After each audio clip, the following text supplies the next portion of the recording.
My name is Charles Harrell with the Veterans History Project. I'm at the American Legion Hall in Spotsylvania County. Today is May 28, 2005. I'm interviewing Mr. Kermit Judd. Mr. Judd, can you state your full name, please? Kermit R. Judd, Jr. And can you state your date of birth? November 30, 1923. And where were you born? Glen Allen, Virginia. What is your current address? 1110 Parkview Drive, Fredericksburg? Fredericksburg, Virginia, 22408. And your branch of service was what? Army Air Corps. And can you please state your bomb group? My what? Your bomb group? 376 Bomb Group, 512th Bomb Squadron. And what Air Force were you in? 15th Air Force.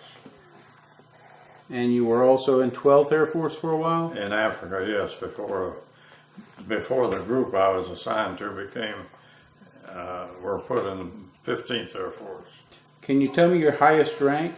Staff Sergeant. And when did you enlist? December 3rd, 1941. And when were you released?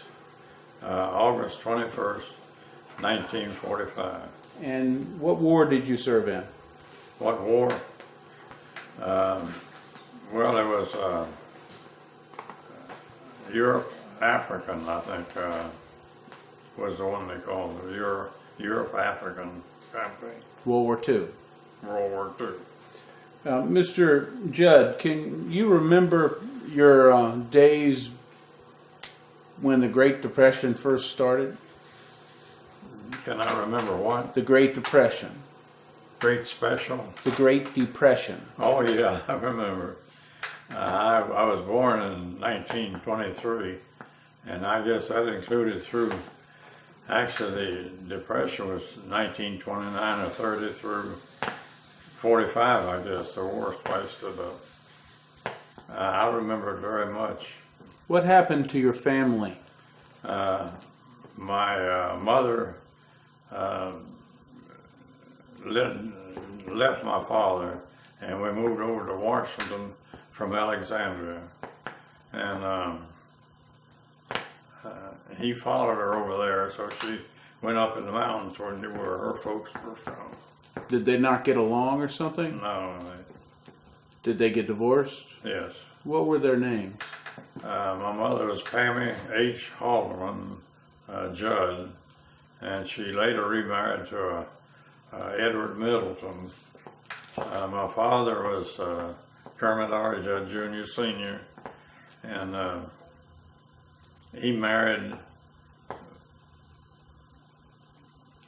Lillian Newman, lived in Washington, and then he remarried again. They were divorced, and he remarried again to, can't even remember my own stepmother's name. Did you see your father very much? Verna, I forget her last name. Did you see your father very much?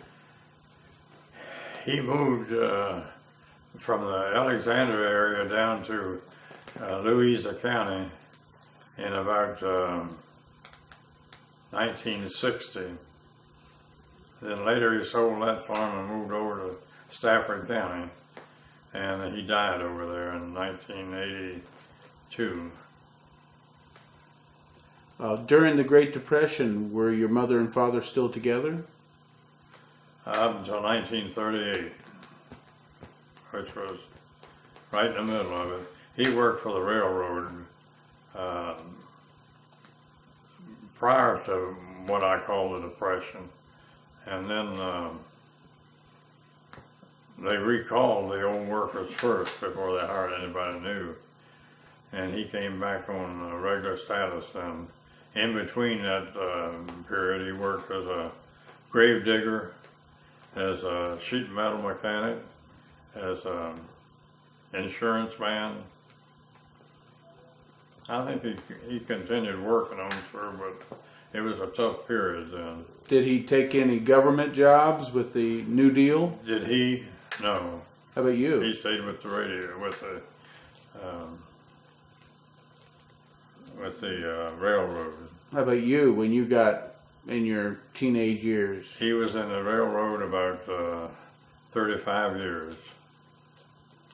And then he retired and had moved to Louisa, and then he came over here looking for a house over here and found one they liked in Stafford. What happened to your family that they split up? Do you recall? Well, Dad started drinking quite a bit when things got tough, and he started slapping my mother around. And she couldn't put up with it any longer, and she left. I had 3 brothers and a sister who had already died by that time. And my older brother went with Dad, and I and the younger 2 went with her up to Shenandoah County and Rockingham County. Do you recall going to school when you were a child?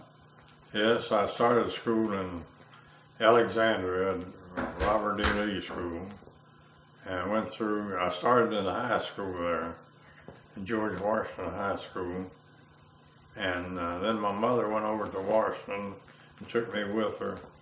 I went first to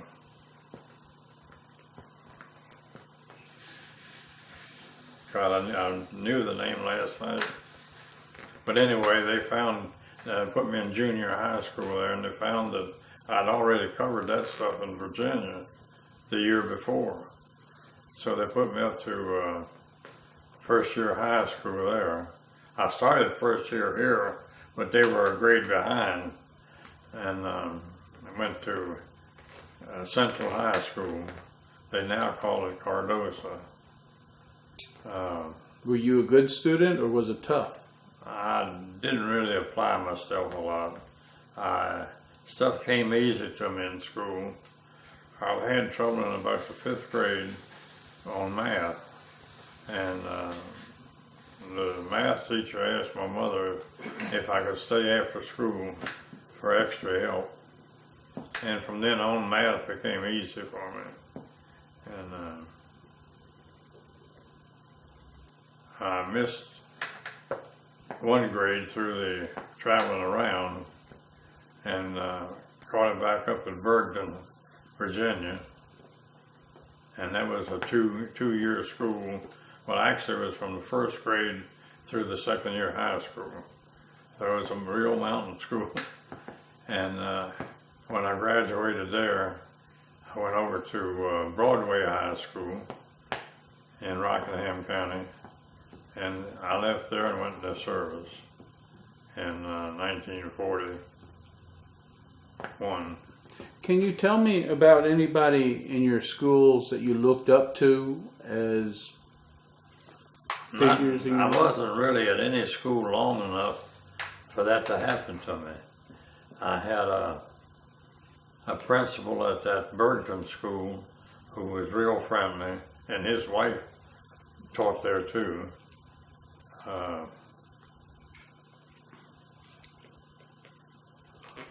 I went back up about 25 years ago to the Bergton area. Got there during their summer fair, and I saw a lot of people. I didn't recognize them, but they came up and told me. Once one of them knew who I was, it must have been 30 of them came up and shook my hand and wanted to know how I'd been doing. Was there anybody in the neighborhood who you looked up to, especially after your mom left your dad?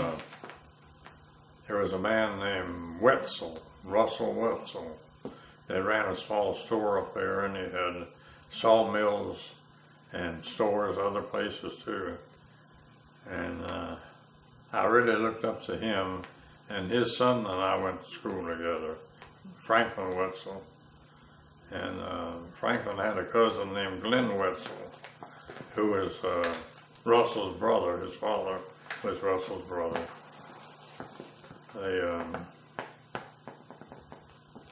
I liked those fellows really well. Did you have any type of sport or activity that you liked to do as a kid? Baseball. I played baseball on the school team and also for the community team.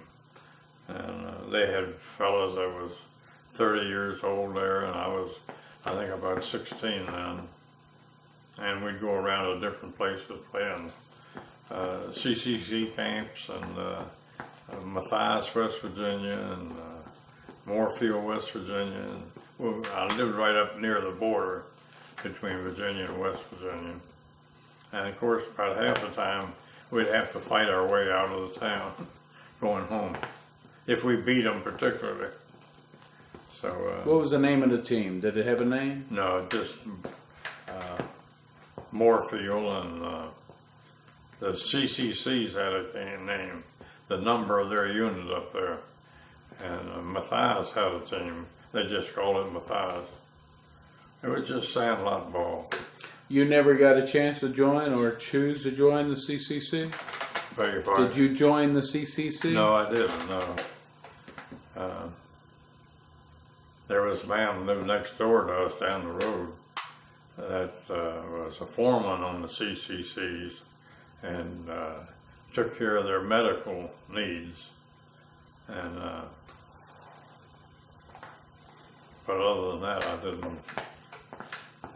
didn't really know anybody in the CCCs except to play ball with us. How did your mother make a living while she was separated from you? Sewed and did darning, and we always had gardens, and she had family up there who helped. How about your grandparents? Were they alive?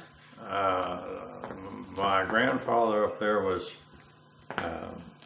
Aaron Halterman, and he died in about 1945, and he used to jump up and click his heels together 5 times, up and down, and spicy little old rascal. Was your father in the First War? No, he just missed it, and he was too old for the. Well, he was about 45 when he was about 40 when the 41 when the World War II started, but they deferred railroad people because they needed them for transportation. And did you have any pets that you liked as a young boy? never was much of a pet keeper. How about a hunter or fisher? I liked hunting, particularly as a kid, more than I did as older. I'd go back with an old 22 on the mountain and stay out there all afternoon sometimes. How about camping? Did you do much camping? Well, some of us around this area here used to go up to back of Stanton in the wilds back there and hunt. We had a trailer. This old gentleman here in the picture with Steve is Jonas Cosner, son of my father of one of our former superintendents here. And we took a trailer up there and hooked onto his water supply, and 3 of us, John and another friend, and we had a good place to camp out, and we always had others coming up to join us. Had a lot of card games up there. Before the war? No, this was after the war. After war? How about before the war? Before the war, I didn't go anyplace much. When the war began in December 7th, 1941 for us, you had already joined the military. Yeah. You enlisted on your free? I enlisted, yes. Were you concerned about the draft? No, I didn't expect to. I wanted to go. My older brother had been in about 2 or 3 years by that time. He had been at Pearl Harbor when it was hit. And I guess I kind of followed in his footsteps. He enlisted in about 38, I think it was. And Was he also flyers? beg your pardon? Did he want to be a flyer also? No, I don't think he. I tell you, those times jobs were right hard to get for somebody just out of school, and the kind of jobs he could get as a youngster up around Washington weren't very good. And he worked as a painter for a fellow like contractor up there, and he came back after the war and he got back with the same fellow painting. So he must have been a good painter.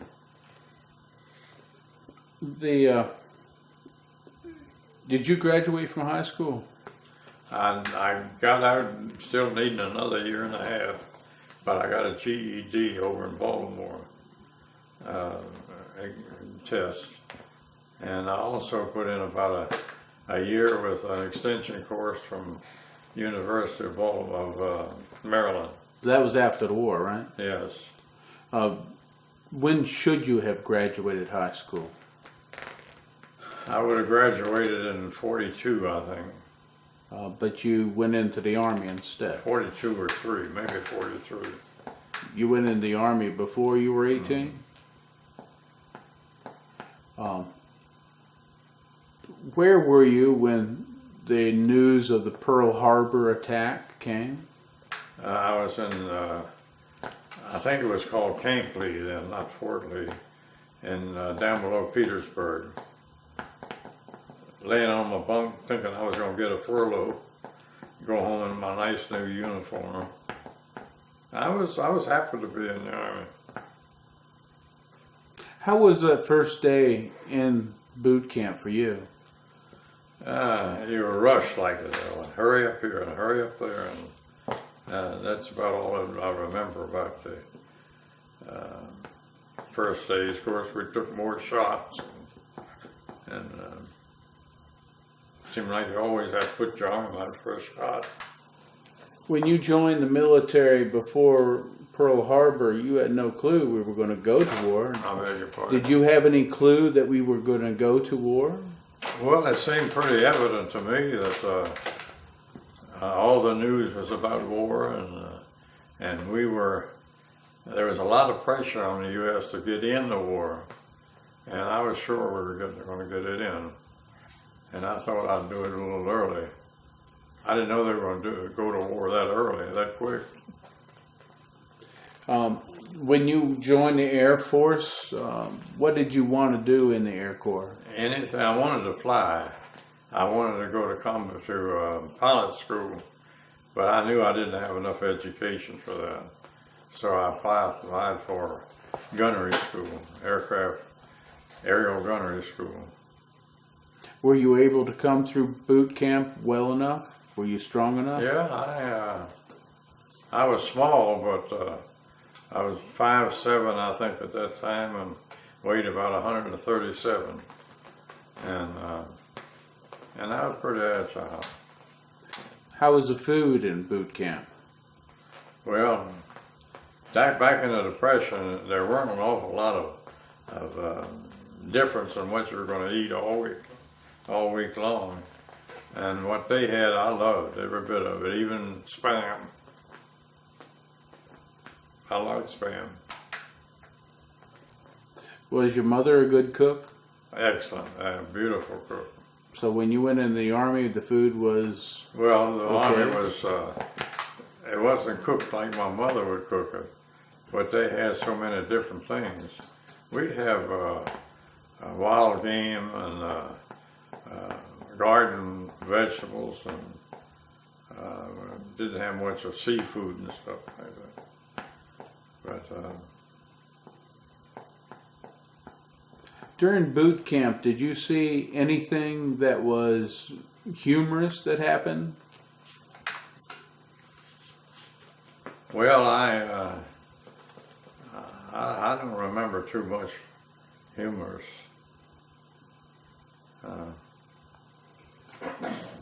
Well, you stayed in Camp Lee for 6 to 8 weeks with your boot camp. I stayed there about a week before I went to boot camp, maybe 2 weeks. Oh, 2 weeks before maybe. Camp Lee. Where was your boot camp then? Boot camp was in Jefferson Barracks, Missouri. Had you ever been that far away from home? Before? No. How was the weather out there in Missouri versus here? I just don't remember. What activities did they make a flyer do? What at boot activities? camp? Yeah, at boot camp. Well, everybody does calisthenics, and which incidentally I made corporal getting up in front of the crowd and leading the calisthenics, and I'd never done them before, but we made sergeant somewhere between then and gunnery school. Or maybe it was after I graduated from gunnery school. And I made staff sergeant sometime between that point and going overseas. You got out of boot camp at Jefferson Barracks, and then you went to Colorado for something. What happened there? Yeah, I went to armor school in Colorado, and the sergeant out there thought he was being funny and told us we were not going to be doing any flying. And I had my heart set on doing that. So I told the instructor that he might as well wash me out because I wasn't going to participate anymore. He said, well, you know what could happen to you? And I said, yeah. And about 20 or 23 people, other people, left with me, told me the same thing. And he went down the line to Duncan Field in San Antonio. What did you do at Duncan Field? That's where I started leading calisthenics. And actually, the group of us that went down there filled most positions like cooks or clerks or things like that in the supply. And we all helped each other. And now on your list here, you mentioned going to California again. I went to sheet metal aircraft school out there. What did you want to be working with sheet metal about? Well, it had something to do with airplanes. And I thought it would benefit me in some way. And I was always volunteering for something. And I enjoyed the school. I enjoyed what we did in that work. I was inside of P-38, one of the booms going to the rear, bucking rivets in there. Somebody else was shooting outside. And oh, I'm sorry. How you doing? and Hey, how you doing? I forgot. And Yeah, you mentioned that was a fun job. You mentioned that in California you had a good time. yes, I did. We went out every night and climbed the fence to get out because we weren't permitted to go out. And I went out about every night and had a couple of different girlfriends. One I'd take her home about 11. Then I'd go out to a bar and meet the other one. And in fact, an incident, my wife just saw a postcard when she was looking up this material from me to my mother, telling her I won't be getting married after all. And my wife wanted to know what that was about.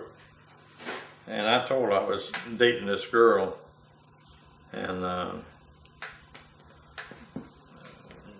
she said, well, were you talking about getting married?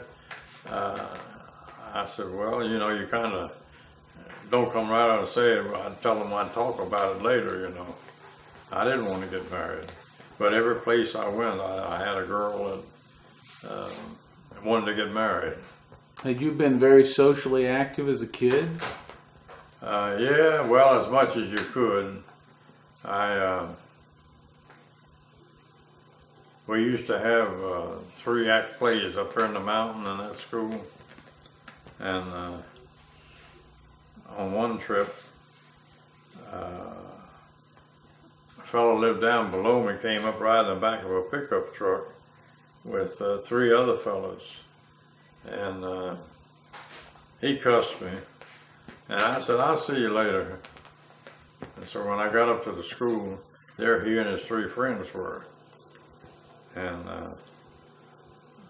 he started to take a swing at me, and I laid him down, and one of his friends jumped on my back, stuck a knife in my back, and I pretty much had a childhood like that.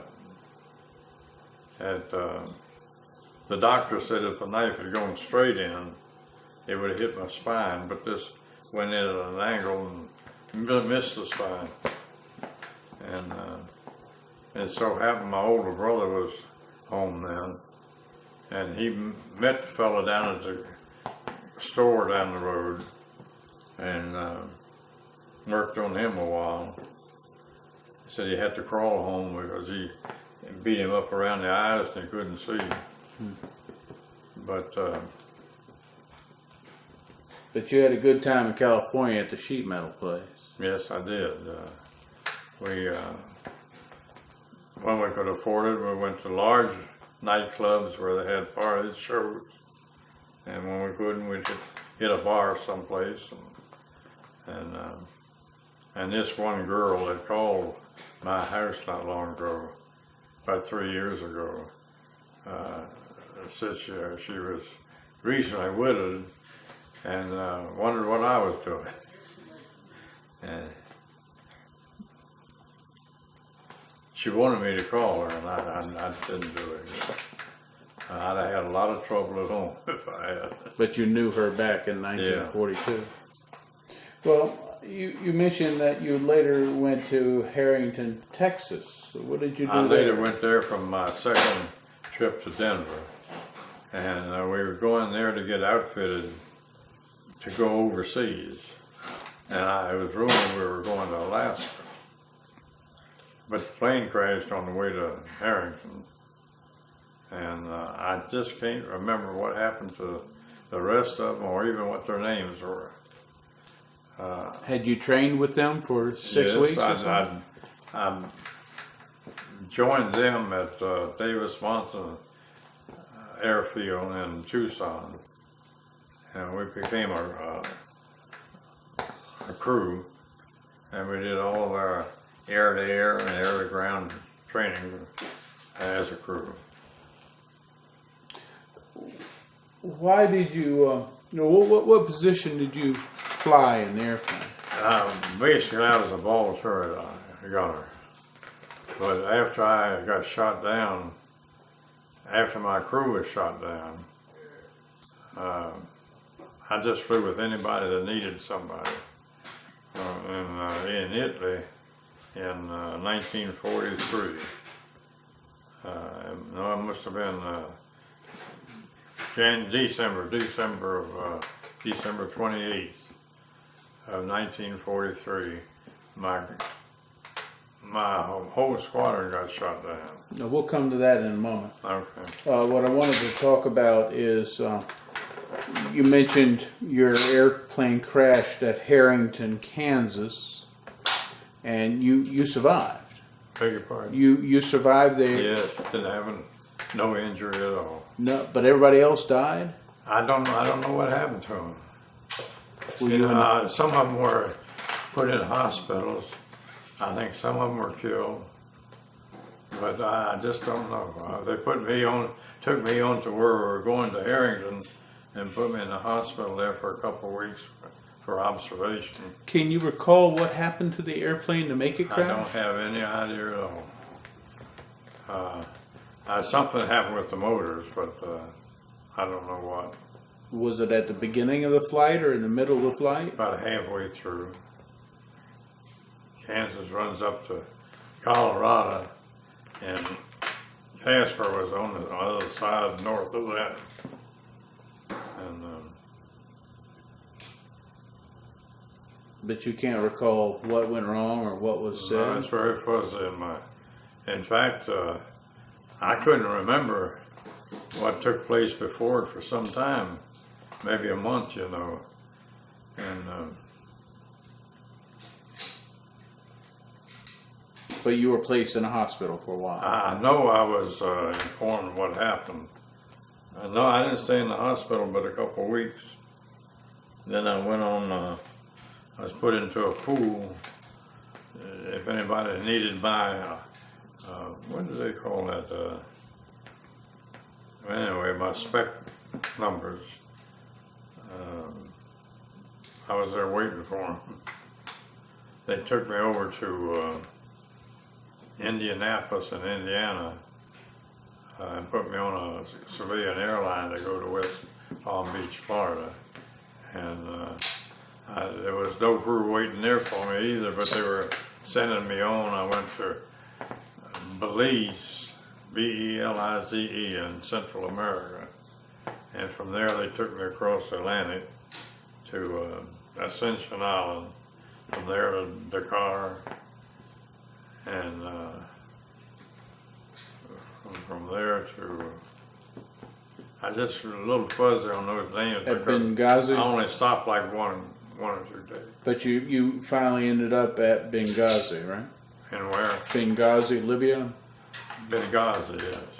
And that's where you joined the I went and met my 376. crew there. Who was in your crew? Can you describe the crew that you finally joined with? I beg your pardon? Can you describe the crew you joined with? Well, I didn't have much food until I got to Belize. No, I mean crew. Crew? Your airplane crew. I can't remember the names to save my soul. Even the ones you flew with in Benghazi? Yeah, we lived in, I think 6 of us lived in the same tent, 5 of us. But I just can't remember. I don't guess I flew maybe 15 or 20 missions for them. And Do you recall any of the missions that you flew with them? yeah, we flew to all the big towns in Lower Germany, in Czechoslovakia, Northern Italy, and Yugoslavia, Bulgaria, Romania, and Hungary, and lower southern France, just that kind of area in there we flew. I think up in lower Germany was our the furthest we could travel, and get back. Very seldom on those long missions did we have aircraft cover. Most of the short ones we had some, but they'd knock off and go home because of the fuel consumption, and leave us up there all by ourselves. What type of airplane were you flying? B-24 bomber. And you were in the ball turret? You were in the ball I turret? ball turret to start with until December 28th, 44, I'm sorry. And then I flew any place they needed me. So what happened on December 28th, 1944? My crew along with the rest of 2 or 3 groups, went up to hit some targets in northern Italy. And I think it was,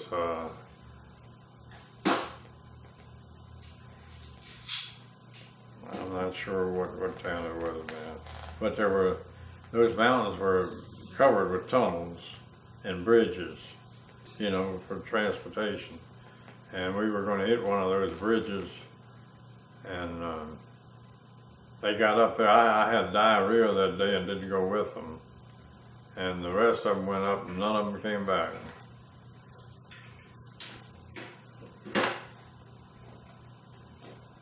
That must have hurt you to find out that you missed the mission they all died I on. was lucky like that all through the war. Did you carry anything for good luck? Think about it. Did you carry anything for good luck? Well, you say, did I care anything for any of it?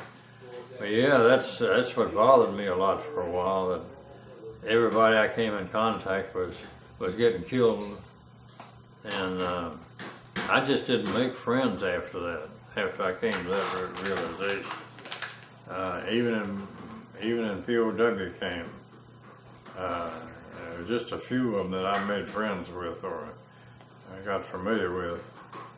He seemed like every time I became friendly with somebody, he'd get killed, and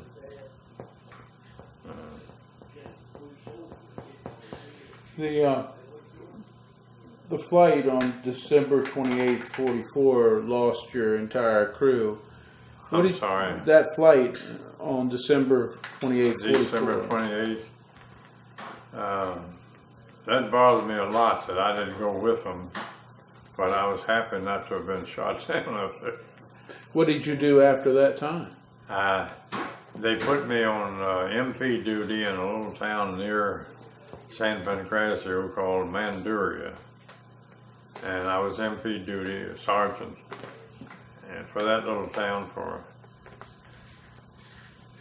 well up until beginning of February, I guess it was. And then what happened to you? Well, they started sending crews, replacement crews over from the States, and I went back to fly spare for anybody that needed me, and we had 3 Yugoslavian planes with us, flown by Yugoslavian citizens, and they were called the Yugoslavian Royal Air Force, and I flew a couple missions with one of them because they started losing. It seemed like the Germans found out who they were and what they were, and they would zero on them every time. Were they also flying B-24s? B-24s, down in North Africa we had them pink ones, so they would blend in with the sand, and then when we came up to Italy, and they started replacing planes with newer models, and they kept their old pink ones until they finally, when there was only one there when I got shot down. Tell me about the day you got shot down. Beg your pardon? Can you tell me about the day you got shot down? Well, I was shot down over north of Budapest, in a little town called Tata, and I was flying ball turret at that time. That's top turret up on the flight deck, and we'd been sparring hot and heavy with these 190s, Messerschmitt 190s. What date was that? Do you know? What day? What day? I know it was July 14th in 44, but I don't remember what day of the week it was. Right. Did the Focke-Wulf 190s attack your airplane? Well, they attacked the whole squadron, but we got knocked down. And the only time, it wasn't until somebody came by and tapped me on the foot. I was up in the turret and said, "Come on, we're bailing out." So I got down and I didn't see anybody else on the plane. Of course, I didn't go in the back. So I went down to the bomb bay and jumped out. And there was a plane, one of their fighters kept kind of flying at me. And I was sure they were going to open up with machine guns, but they didn't. And I landed on the side of a mountain with huge oak trees. They must have been 50 to 100 feet high. And my chute caught it up there in that canopy. And after swinging to get to the tree itself and slide down, it must have taken me 15 minutes at least. And by that time, the civilians were coming up that bottom of the mountain there, and they took me down and chained me and put me in one of these ham storage places, smokehouse, and a couple of days later they took me down to Budapest and turned me over to the Hungarians first and then to the Germans for interrogation.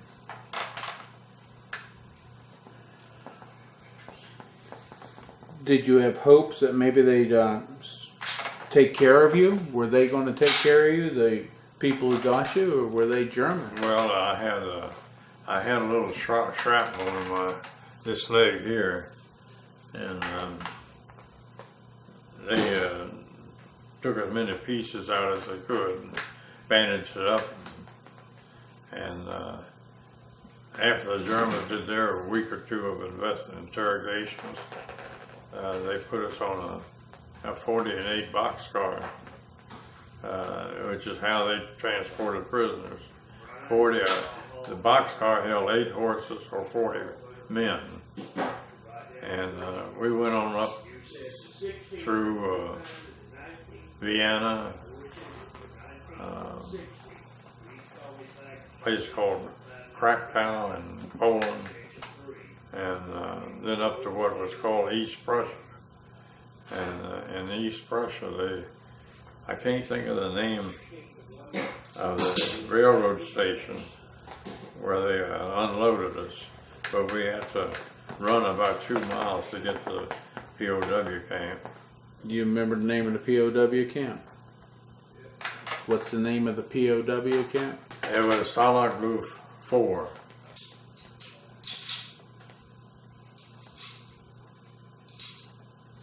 It was it was divided in 4 sections by fences, and passageways. I think there was a total of something like 10,000 there when we left in early February of 45. The Russians were coming up in that direction, and they wanted us out of there. And they walked us across northern Germany for 3 months, I think it was. We heard a couple of days before I and 2 other fellows escaped, we heard that President Roosevelt had died. I think they was April the 12th of 45. And we had little, I meant to see if I could get that thing working. A little Rube Goldberg stove made out of milk cans, and we got in our Red Cross parcel, and we made it. It had fans inside, and you turn this, and that would blow air through, and you could put little twigs in there and light it, and you could cook a pot of soup, or we'd find things along the way. Over there, and I never saw it here, they'd build mounds of dirt up. They'd put the vegetables in there, the potatoes and kohlrabies and carrots and things, and then they'd cover it up with straw and then earth over it, and you had a V-shaped mound running maybe 100 yards, and when they'd stop us marching along the road, we'd lay against those when we could and start digging down till we get some vegetables. That's what we made soup out of. So you walked about a couple 100 miles, would that be? Beg your pardon? Did you walk a couple of 100 miles? I'm not sure. I think it was something like 300 miles is what I heard later. And How long was it from the time you were shot down to the time you were taken and given to the Germans? probably a week at the most. Week, maybe 2. And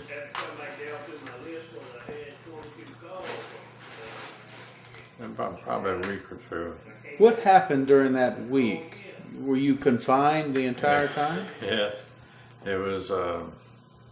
They kept us in a barred rooms, like some kind of jail in Budapest. That the Budapest had the room, the Hungarians had, and they kept me there long, interrogated me. And all I could tell them was name, rank, and serial number. And then they turned me over to the Germans, and they did the same thing for about a week. Did they try to torture you? No, I was never tortured. I got slapped a couple of times, but when they get angry when I didn't know nothing but the name, rank, and serial number. But they finally gave up and sent me on up to POW camps. What type of questions did they ask you? What type of questions? What outfit you belong to? Were you on a raid on such and such a day? Or who's your commanding officer? All kind of. Some of them didn't even seem important. But what they wanted to do was to get you talking. And then with just a few words, they could keep you going. Like you. And but I had a few of them get a little irritated and slap me along the face, but none of them tortured me. And, did you have your hands bound and tied? most of the time they'd put chains around 2 or 3 ways and then put a padlock on it.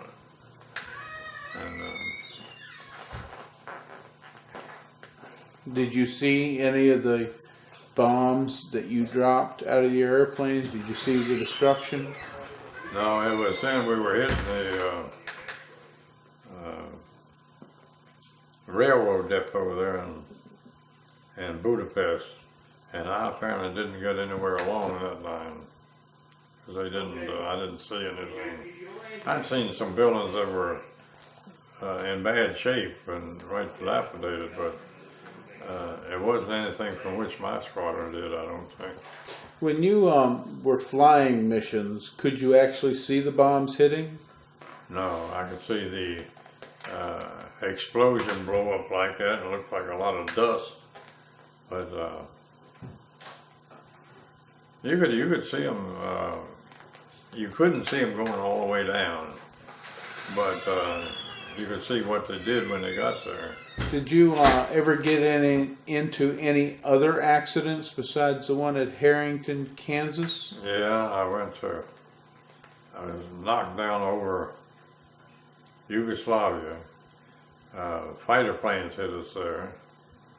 I think it was Herman Goring's Yellow Nose, as they called them, 190s. And I'd been down on the ground about 5 minutes when some civilians called me. And it turned out to be Mikhailovich's group, not Tito's. And they were from the same group my pilots back in Italy were. And I told them their names and stuff, the ones I knew. And they got me back to the coast and back to Bari, Italy by next morning. I didn't even have time to notify my mother that I was missing in action. Do you recall when that happened to you?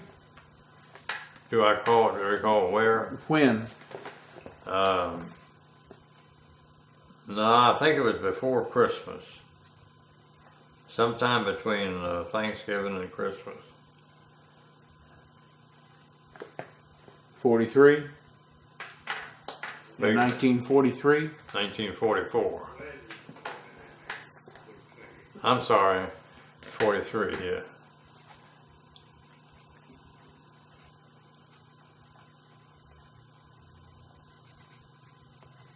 How many missions had you flown by that time? 15 or 20, something in that neighborhood.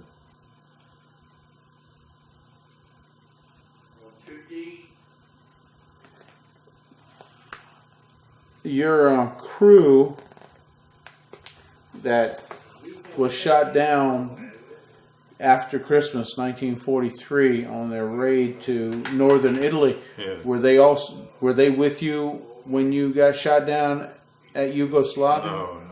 It was a different crew? No, they were. I doubt if I flew a total of 3 or 4 with any one crew. That's why I just don't remember a lot of their names. And After Harrington, Kansas, you never really flew with one group I of was folks? with one crew up through 15 or 20 missions, and they were shot down December 28th, 43. Right, okay. And then next was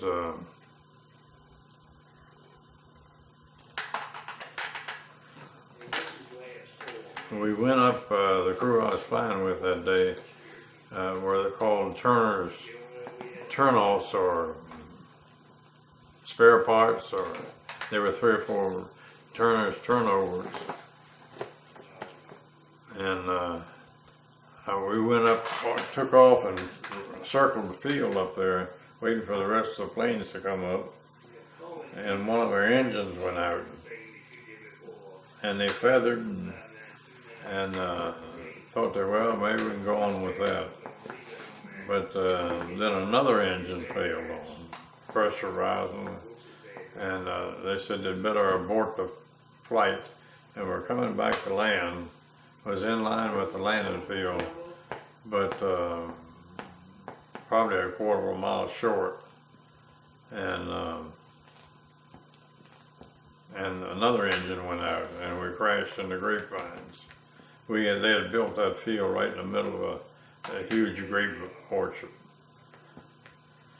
I was riding in the back as I was flying one of the windows, on the side, and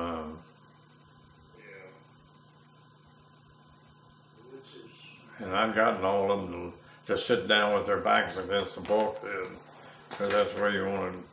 Bulkhead takes up some of the stress, and we jumped out the window and started running away, and then I remembered the others back there, so I went back, and I got the pilot out, or helped somebody get the pilot out, and we got 2 or 3 others out, and the plane was loaded with gas and loaded with a full number of bombs, and I think I was about 50 feet away when the gas went off, and just the force just blew us like there was 2 of us grabbed a fellow by his parachute harness, and I guess we run about 100 yards with him. Did you crash or get shot down any other time? Did you get shot down or crashed any other time? Yeah, that was in Budapest, or north of Budapest. I was shot down. I think I had about 5 incidents altogether.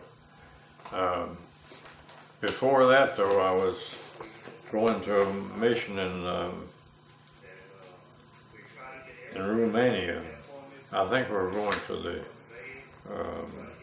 Ploiești oil fields, and we got all shot up and lost so much altitude that he didn't think he would be able to regain that altitude to get over the mountains between us and home. So we went on to Russia, landed in the Crimea. We had to throw out all of our weight we could find, parachutes, machine guns, ammunition, and I think we'd already dropped the bombs.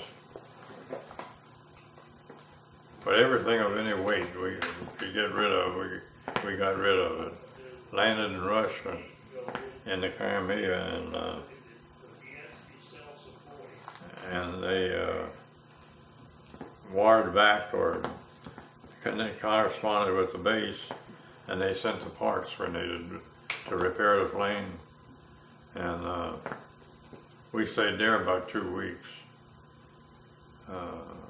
swimming on the beach, and they have, which we youngsters like. They didn't bother about dressing for swimming.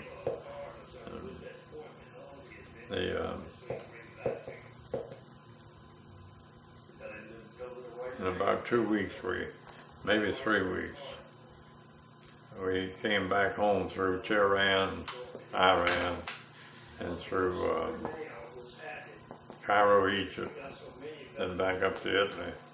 Did you fly that route Yeah, we flew. with your airplane? With the B-24? Yeah, the same B-24.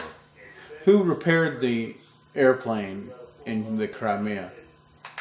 Did you actually repair the airplane also, or did you? No, some of their mechanics over there. They had a bunch of Lend-Lease planes over there.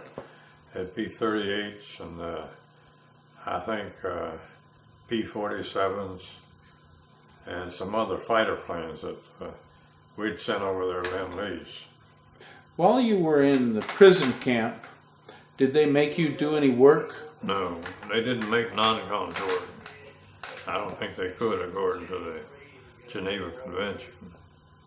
And do you think they treated you well enough as prisoners? Yeah, we had one, he must have been 6'7" and weighed over 300 pounds. He was a guard. And he'd come in the middle of the night and roast everybody out of their bunks just to be ornery. Or maybe he was looking for escape material. But I think he did it just to be ornery. We called him Big Stoop. There's somebody in the comic strips called Big Stoop, and we nicknamed him that. We didn't do much there except fall out for reveille and for taps. They had tried putting on a show there. Some of the fellows were dressed up like chorus girls, and they put on a production that year.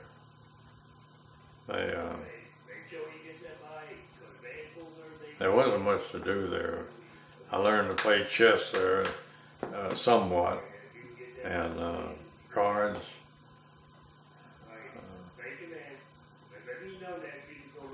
Did you ever meet any civilians in Germany while you were a prisoner?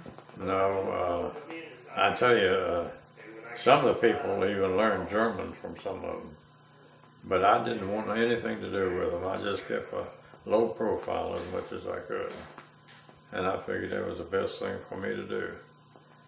When one would come up and start talking to 3 or 4 of us, I'd walk off. And I didn't want to even associate with them. During your march across northern Germany, how did Germans feed you? They'd fix a big kettle of some kind of soup, and they'd put beans in it, and they'd put cabbage and kohlrabi, which is a kind of sugar beet, and people insist that bread, little black loaves like this, was made from sawdust. I couldn't swear it tasted dry enough to be sawdust. But I don't know. We need to stop the tape here.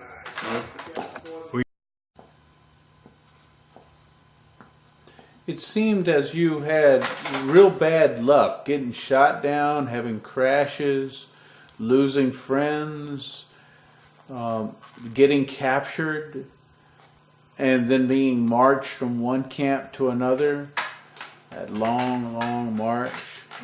Have you ever met anybody else who went through so much catastrophe? Well, there was two fellas escaped with me. One was Nick Sango, and he lived up in New York.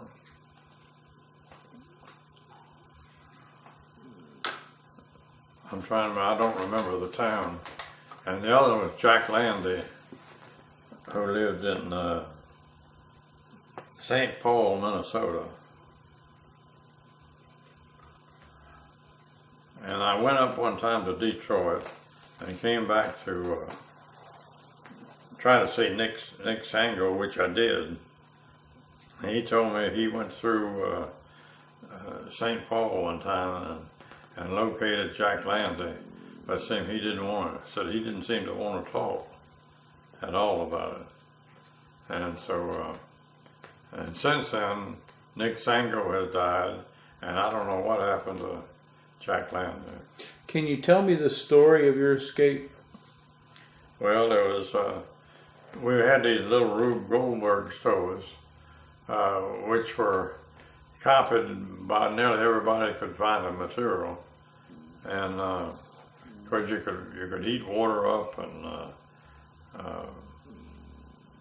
put nearly anything in it that was edible and make it better to eat. And I was out claiming that I was looking for twigs and stuff to burn in the little stove. The guard stepped up, one of the guards, they'd put a couple rings of guards around the enclosure, a field or something like that we'd spend the night in.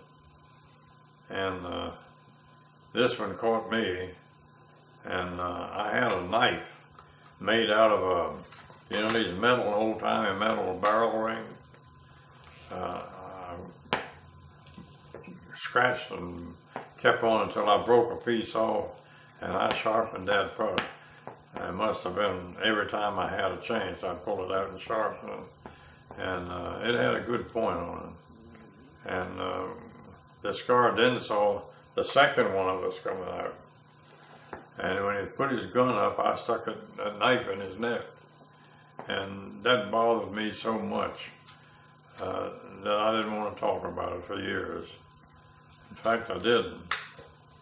Did you kill him? And then the three of us got together, and over there in the forest we were in, you could look for a mile through the trees. They were thinned out that much, and there wasn't much brush growing up. I think they made a habit of clearing that brush out for fuel.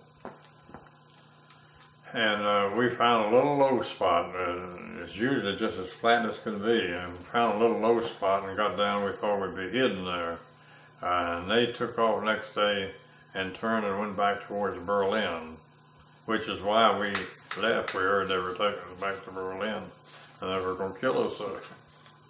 And then Hitler had ordered that. But we went on the next day and found some little fish shack. It wasn't too rotten, so it must not have been too old. And there were drain ditches all around the fields, kind of like checkerboard. And you could travel up on these little levees, but you couldn't go across the field.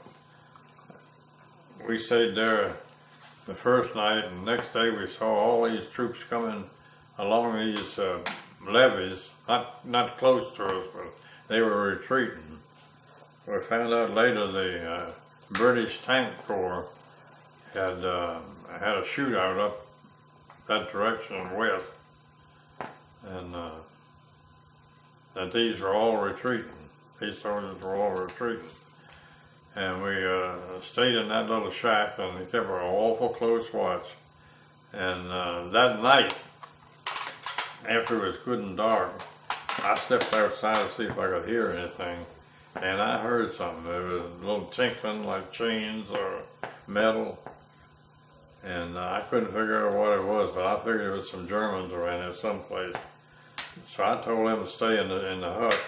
And I sneaked on up towards that levee and it was it looked like a horse and wagons up on a levee there. And what it was, the horses were jingling around and the chains were rattling.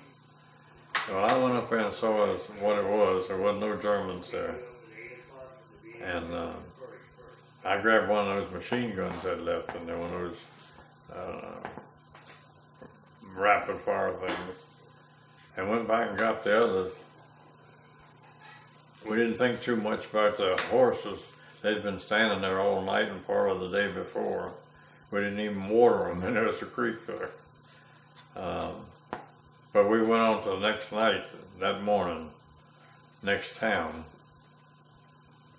And we got up there and all the Germans had retreated and the British had retreated. They went up as far as they wanted to go and they fell back. Well, we got some food there for the first time in a long time. And we threw it up right away because our stomachs wasn't accustomed to it. And we washed up some there. I don't believe I showered for all the time I was in that POW camp. And we were full of lice and ticks. And we'd walk along on our march and pull ticks off the fellow and lice off the man in front of us. And you'd roll them like that and hit them on a nail with your fingernail and it would pop them. And we helped the fellow in front of us and somebody back there would pull them off me. But when we connected with the American group, we took 3 horses from that first town. There was a circus left there, that got stranded there, and their equipment was all there and their horses. And we took 3 horses from there, and they wanted us to pay them for them. So we wrote out a IOU slip and signed it Captain John Standish. And I don't know what they did about that. But anyway, we went through 2 or 3 more towns, and we found a Chevrolet car. It had another name though, but the battery was dead. So we got one that was about just enough there to start it, and started the car, and we went, I don't know, maybe 30 or 40 miles, and finally ended up with some Americans, and they deloused us there, made us go through the unit 2 or 3 times, and it certainly felt good to get rid of those buggers. Then they flew us, after a day or 2, they flew us to a hospital in Oxford, England. Can you recall the date that you escaped? It must have been somewhere around April the 12th or 14th. Do you remember when Roosevelt died? The 12th, I think. Well, it was a couple of days after that. Maybe the next day. After we were told about it, which probably was the day after it happened. Were you separated from your escapees, the other folks that were with you? No, we stayed together until we got back to the States. We came back and we were in London on VE Day. And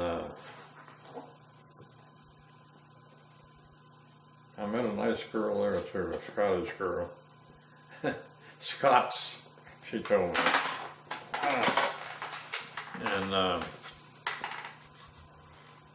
we got back to Fort Miles Standish in Massachusetts, or one of those states up there. And they had German POWs serving food in there, in the mess hall. And but I didn't have any hard feelings for it. Some of the fellows did. Did the soldiers who turned around and marched back to Berlin, did you ever find out what happened to them? I never found out what happened to them. I think they were released by one of the armies that made a surge up there. And I think in most cases in those camps and stuff, all the guards just took off and left them. Why didn't you try to make it to British lines? Make it to what? To the British lines. The ones that were in the tanks that had to fight the day before came up while we were in that first town, but they wouldn't take us. They said all we could tell them was that we were Americans. He didn't know what we might have been. Some German wanting to get away or elude them. What was your uniform looking like? What did your uniform look like? Rags. Just rags? Yeah. I lost my boots when I jumped out in Hungary. They were the wool inside. And I had a gabardine pants and jacket that really looked nice. But over top of that, I had the flying furs. And I had the heavy wool. We also had blue bunny suits, we call them. They were blue and they were long johns, and they had little fabric boots with wires to connect. And we had wires to connect. You plugged it into the plane circuits. But those damn things, after you use them a while, at the knees and the elbows, and they'd have breaks in them, and they would get this short out and get hot as hell. While you were a prisoner, did you ever have any shoes? Well, I didn't have much to do.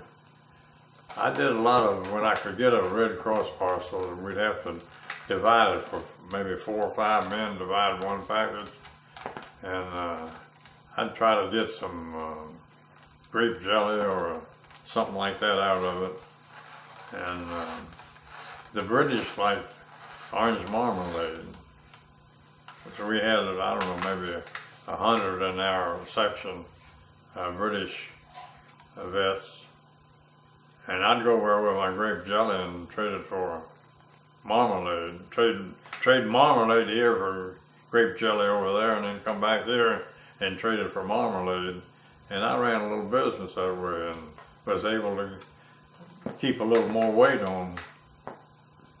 You mentioned you lost your shoes. Yeah, they just flipped right off. Did they give you a replacement pair? No, we made, we carved out wooden slats and took toweling or some kind of cloth and nailed across it to make sure you take slipper light. And when we left the camp, they had all these American boots and Red Cross parcels in it. They must have had 2,000 or 3,000 parcels in there that they hadn't passed out. And I got a pair of boots then.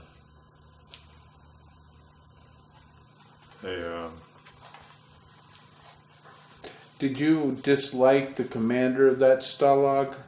Did I do what? Dislike the commander of the Stalag? I kept away from him. They took me in for, there's always rumors going around about tunnels.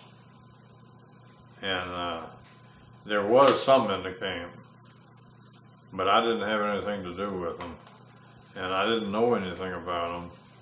And they were always pulling somebody at random in. Or if they caught one person, they'd pull others that he knew and associated with and pull them in and interrogate them. But I never had any problems there. Well, you got back to Camp Miles Standish. How long did you stay in the Army after that? Well, they sent me next day or two down to Fort Meade over in Maryland, and from there they gave me a 60-day delay en route. So I came home and spent 60 days between my mother and my father and just had a ball. And then I had to report back to Miami Beach at one of those big fancy hotels down there on the beach.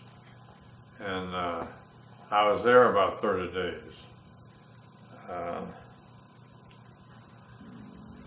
Well, whatever time was left over from up here,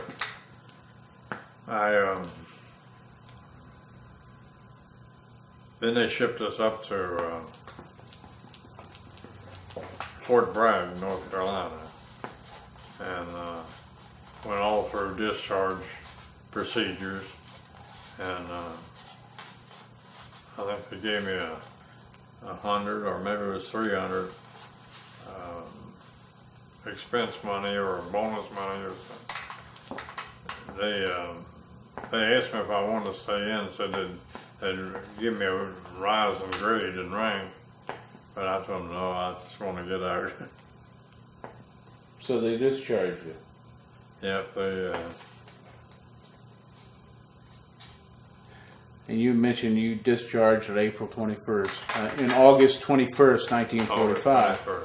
And within 2 weeks, the war's over. Well, I was in Florida in Miami Beach when VJ Day came along. So I was actually, after the peace was signed, both areas, I was still in there for a couple of weeks. Do you think, now looking back at it, that we did the right thing when it came to Germany and trying to rebuild it? Well, I think it's always good to help people that need it. But I believe Germany would right today would cut our back if they could. And the Russians too. And the French. I don't really like any of them. Although my people are down through the generations were German. And,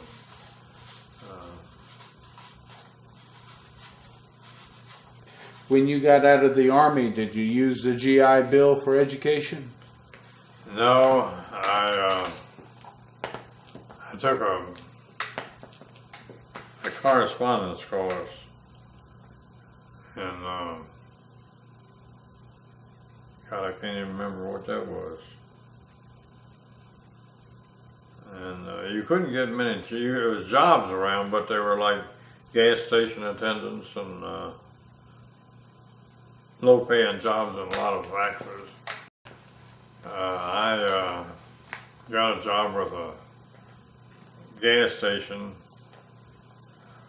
and I worked at 3 or 4 different ones. And I know my brother was home by then, and he said, "Let's go up to Mama's tomorrow."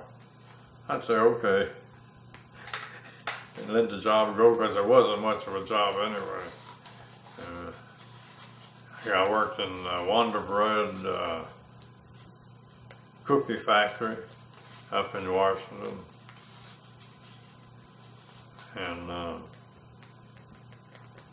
a greeting card company, and I started doing a little printing for him.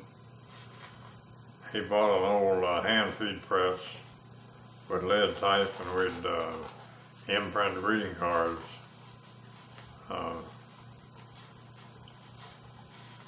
Then I went and got a job down at 14th and L.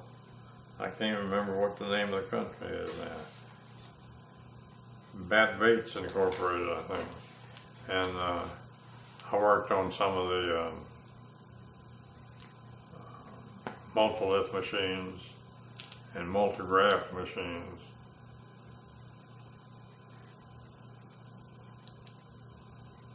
What did you end up doing for a career? For a career. Finally got married, and I bought a store down across the road from my in-laws down in Westmoreland County. operated that for about 4 or 5 years. And then I came up here and got a job with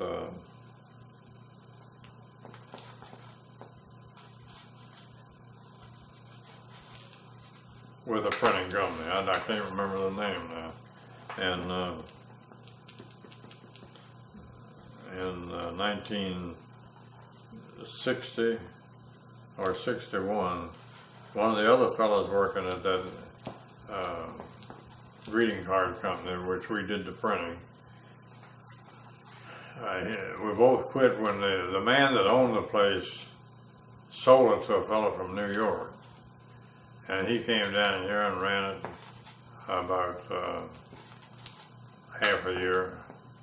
And we quit him and started a company of our own. And he's retired from it, and I've retired from it, and one of the men that worked for us is now operating it. When did you meet your wife? Well, it must have been like 47. We got married in 49.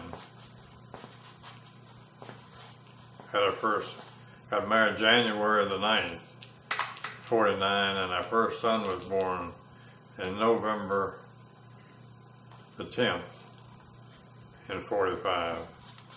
Second one in November the 30th, which is my birthday, in 46. The next son was 12 years later. Did your military experience, flying all those planes, getting shot down, getting crashed, does it affect your memory today? Well, I tell you, it's I try to put that stuff out of my mind so much that it's hard to bring it back on recall sometimes. It made me awful nervous. Now, if this was 15 or 20 years ago, doing this with you, I would be really up the wall for a while. It would really bother me. And but I don't think it's bothered me much. I'm now 100% veteran, and getting a nice bonus out of that. And with Social Security and that, and my wife's retirement from the government, she had 35 years in the government, I think. We do all right. And I sold my part of the company back to the printing company. You mentioned that you mentioned to me that you cannot hardly remember and don't want to remember that escape that you did when you knifed the guy in the throat. How long after the war did you keep dreaming of things like that? Probably about 10 years, at least that. And then when something comes up, like sometime back when I applied for a pension, and they gave me 30%, it was for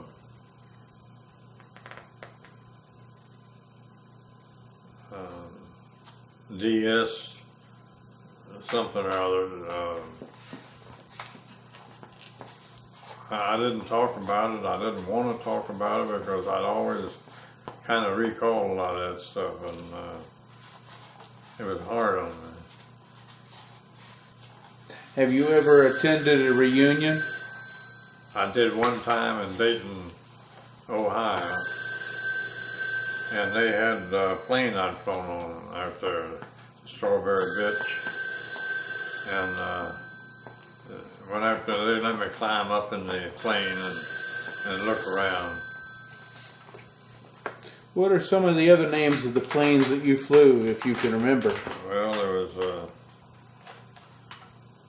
I can't remember too many of them that I flew after December 28th and 43, except I was shot down on Jean Lafitte, a pirate that was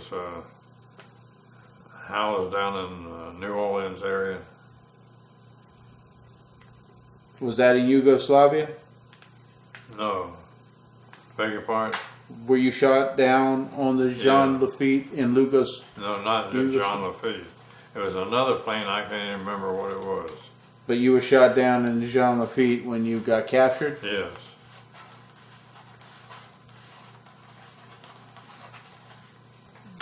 And how do you feel about wars today? I'd just like to stay out of it's war serve a purpose.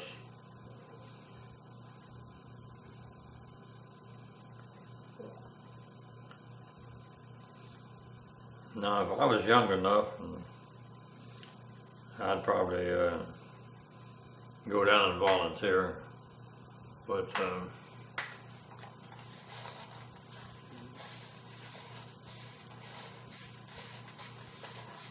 Were your sons involved in any wars? Were your children involved in no, wars? none of my sons. I had 3 brothers that were in the service during the Korean War, and neither one of them. My older brother was in World War II with me. He was in the Pacific, and I was in Europe. But the other 2 brothers, younger than me, didn't get into combat. Carol, the next younger to me, was a photographer, aerial photographer, and I can't remember what Glenn did. I have 3 sons now, and Jerry, and Rick and Roger, and I have 2 wonderful grandchildren, Brittany and Ricky. Well, thank you very much for your interview today. Is there any It last wasn't words? very concise, or I rambled a lot, but I'm glad I was able to do it. Is there anything else you would like to add? No, I don't think so. You're a hero. Got a wonderful wife. Been married for 56 years, I think, now. And my mother and father passed away. Dad lived here, and Mom lived here one time, but she ran into him in the store or something. So she left and moved back up to Woodstock, Virginia, up in the Edinburgh area. And my wife's people have all died except one aunt and some nieces and nephews. I got a few cousins left. You'll be a hero in many folks' eyes. You'll be a hero. Oh, no, I'm no hero.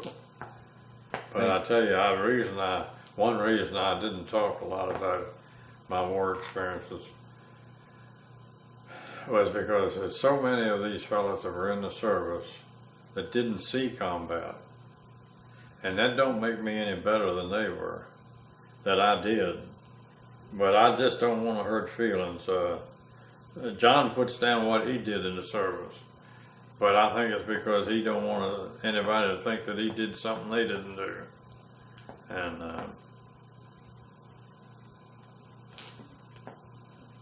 but I got a nice little family. I'm proud of them. I'd like for them to be proud of me, and it'd be nice if they thought I was a hero, but